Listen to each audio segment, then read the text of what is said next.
મામા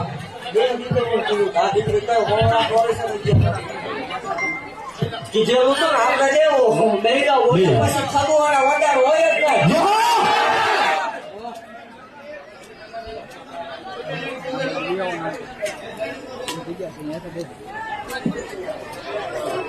કીધું તું ને હા મળી કે પાછા નો પડવા દો બરોબર ગ્રામમાં હોલમાં તારા લગ્ન આવ્યા સમૂહ લગ્નમાં મારા ઘટવા ક્યાં દેવાનું છે મામા છે કોઈ તમારી આડે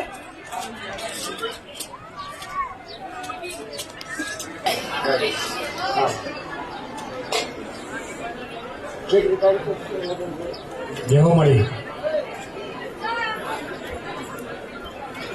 6-8 તારીખે બીજા મહિનાની લગ્ન છે.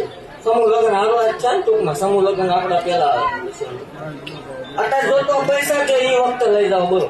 જેવો 11,11,150 રૂપિયા તને દેવાની વાત હતી પછી જાવ તો છે પછી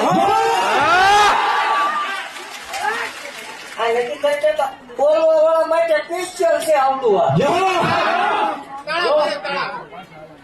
એ થોડી વાર શાંતિ રાખજો. ચોખ્ખું કહું આ કોઈ ભોવાના સગા નથી ક્યાં નથી બોલાયેલા નથી ઘડેલા. હા બોલો તમારે પૈસા ક્યારે જોતવાના છે ઈ કયો ઈ નથી હું તમારે કહી દઉં તો તમે ભોવા વહીવટ કરી દેજો ઈ કયો ઈને કહું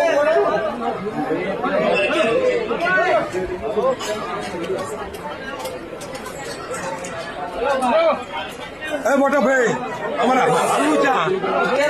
વર્ષે વાત ધક્કો કર્યો બાકી આવો દેવ એવું જાહેર બોલું છું મામા કે આવજો કોક મારા ભુવાન ઘેરે હા મળી હું પરિસ્થિતિ જીવે ભલા મારા ગાડી હા મળી વાત છે ઈ તમારે નક્કી નથી કરવાનું ભૂવો ધૂણે છે માતા ધૂણે ઈ હું મારા શોકો નક્કી કરશે અમારો ઈ પ્રશ્ન માનો છે અમારો શોકો હા મળી બાકી તમે 11,11,111 રોકડા દેવાના એ પાકી વાત છે. મામા તું કે ક્યારે દેવાની વાત છે બોલ.